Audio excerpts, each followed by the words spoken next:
Noin. Hyvä. Ihan vähän työnnät eteen ja kättä yläkautta eteenpäin. Noin, hyvin. Hyvä. Tunnustella sitä, niin kuin ennakoida se hevosen niin kuin mielen liikkeet siinä.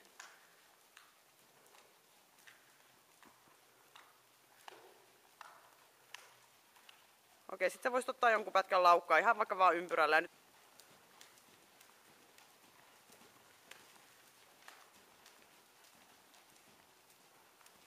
Hyvä. Okei, sitten tuot se raavi.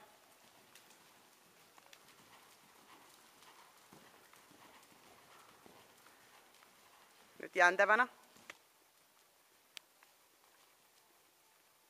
Hyvä, noin.